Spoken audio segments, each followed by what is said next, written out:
Xin chào quý vị, chào mừng quay trở lại kênh Trí tuệ Phật học. Đây là series tư diệu để con đường giải thoát. Tập 3. Trong tập trước, chúng ta đã tiếp cận khái niệm khổ hay dukkha để hiểu rằng khổ trong Phật giáo không mang nghĩa bi quan hay than thở. Khổ được nhìn như đặc tính bậc toàn của mọi trải nghiệm hữu hạn, cần được nhận diện bằng tuệ giác thay vì cảm xúc. Khi nói đến khổ, phần lớn chúng ta thường nghĩ đến những đau đớn rõ ràng và cụ thể. Nhưng nếu chỉ nhìn khổ theo cách đó, ta vẫn chưa đi hết chiều sâu của điều mà Đức Phật muốn chỉ ra. Trong tuệ giác của Phật giáo, khổ không phải là một cảm giác đơn lẻ, mà là một cấu trúc nhiều tầng, trải dài từ những trải nghiệm rất thô cho đến những bất an vô cùng tinh tế. Chính vì vậy, Đức Phật đã phân tích khổ thành 3 tầng: khổ thân, khổ tâm và khổ hiện sinh. Hiểu được 3 tầng này, ta sẽ bắt đầu thay vì sao khổ không chỉ là vấn đề cá nhân, mà là đặc tính chung của toàn bộ đời sống có điều kiện. Tầng khổ dễ nhận ra nhất là khổ thân. Đó là những đau đớn gắn liền với thân thể vật lý, sinh, già, bệnh và chết. Ngay từ lúc được sinh ra, con người đã bước vào một tiến trình không thể đảo ngược. Thân thể lớn lên, đạt đến một giai đoạn ổn định tương đối, rồi dần dần suy thoái. Dù khoa học có tiến bộ đến đâu, dù đời sống vật chất có tiện nghi đến mức nào, thì quy luật này vẫn không thay đổi. Bệnh tật xuất hiện, sức khỏe giảm sút, các chức năng của thân thể dần mất đi. Và cuối cùng, cái chết là điểm kết thúc không thể tránh khỏi của một đời sống sinh học. Khổ thân không cần triết lý để chứng minh. Chỉ cần quan sát chính cơ thể mình, ta cũng đủ thấy tính mong manh và dễ tổn thương của nó. Nhưng khổ không chỉ dừng lại ở thân thể. Từ khổ thân, một tầng khổ khác nảy sinh, đó là khổ tâm. Khi thân thể già yếu, ta khổ vì không chấp nhận được sự suy giảm ấy. Khi bệnh tật xuất hiện, ta khổ vì mong muốn khỏe mạnh trở lại. Khi đối diện với cái chết, ta khổ vì sợ hãi và bám víu vào sự sống. Bên cạnh đó, trong đời sống hàng ngày, khổ tâm còn xuất hiện dưới nhiều hình thức quen thuộc hơn. Gặp điều mình không ưa thích là khổ. Phải tiếp xúc với những con người, những hoàn cảnh trái với mong muốn của mình là khổ. Chia lìa những người mình yêu thương, những điều mình trân trọng là khổ. Và không đạt được điều mình mong muốn cũng là khổ. Đây là tầng khổ mà hầu như ai cũng trải qua, lặp đi lặp lại đến mức trở thành một phần bình thường của đời sống. Nhưng chính vì thế mà ta ít khi nhìn sâu vào nó. Khổ tâm cho thấy một điều rất quan trọng.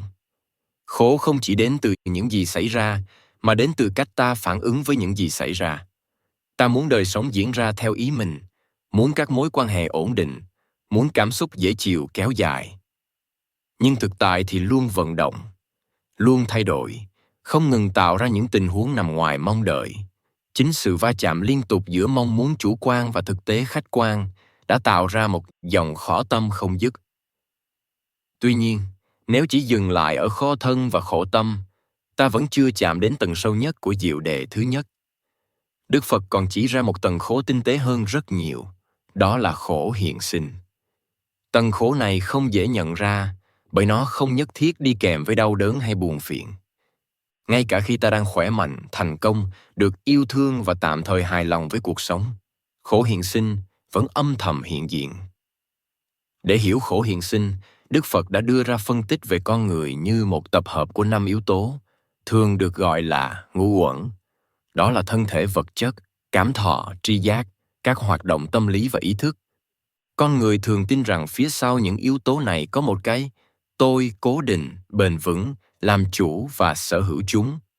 Nhưng khi quan sát kỹ, ta sẽ thấy 5 yếu tố ấy luôn biến đổi, luôn sinh khởi rồi tan biến. Không có yếu tố nào đứng yên hay tồn tại độc lập. Vấn đề nằm ở chỗ, dù chúng luôn thay đổi, ta vẫn bám chặt vào chúng, xem chúng là tôi và của tôi. Chính sự bám víu này tạo ra khổ hiện sinh. Ta bám vào thân thể và lo sợ khi nó già yếu. Ta bám vào cảm xúc dễ chịu và bất an khi chúng thay đổi. Ta bám vào suy nghĩ, ký ức, vai trò xã hội và cảm thấy mất phương hướng khi những thứ ấy không còn như trước. Ngay cả khi không có một nỗi đau cụ thể nào, vẫn tồn tại một cảm giác bất ổn sâu xa. bởi nền tảng mà ta đang nương tựa vốn không vững chắc. Đây là lý do vì sao Đức Phật nói rằng, một cách tổng quát, 5 uẩn bị bám chấp chính là khổ. 3 tầng khổ này không tách rời nhau. Khổ thân tạo điều kiện cho khổ tâm làm sâu dày thêm khổ hiện sinh. Và khổ hiện sinh lại khiến con người nhạy cảm hơn với mọi biến động của thân và tâm. Khi nhìn đời sống qua lăng kính này, ta bắt đầu hiểu rằng khổ không phải là điều bất thường, mà là hệ quả tự nhiên của một đời sống, được xây dựng trên những yếu tố luôn biến đổi. Nhưng nhận ra 3 tầng khổ không phải để rơi vào chán nản hay bi quan. Ngược lại, chính sự thấy rõ này mở ra khả năng chuyển hóa. Khi hiểu rằng khổ không chỉ nằm ở hoàn cảnh bên ngoài, mà gắn liền với cách ta bám víu và đồng nhất bản thân với những gì vô thường, ta bắt đầu có động lực để nhìn sâu hơn nữa. Và từ đó, một câu hỏi quan trọng xuất hiện. Nếu khổ có cấu trúc và có quy luật, vậy đâu là động lực sâu xa khiến khổ sinh khởi và tiếp diễn không ngừng? Trong tập tiếp theo, chúng ta sẽ đi sâu vào một trong tâm then chốt của Phật giáo. Ngũ uẩn bị bám chấp là khổ, và cái mà ta gọi là tôi, thực chất đang được hình thành như thế nào trong dòng trải nghiệm này. Xin cảm ơn quý vị đã đồng hành cùng kênh Trí Tuệ Phật Học. Xin chúc quý vị luôn mạnh khỏe, an nhiên giữa đời thường. Hãy nhấn like và subscribe kênh để không bỏ lỡ những nội dung hữu ích tiếp theo nhé.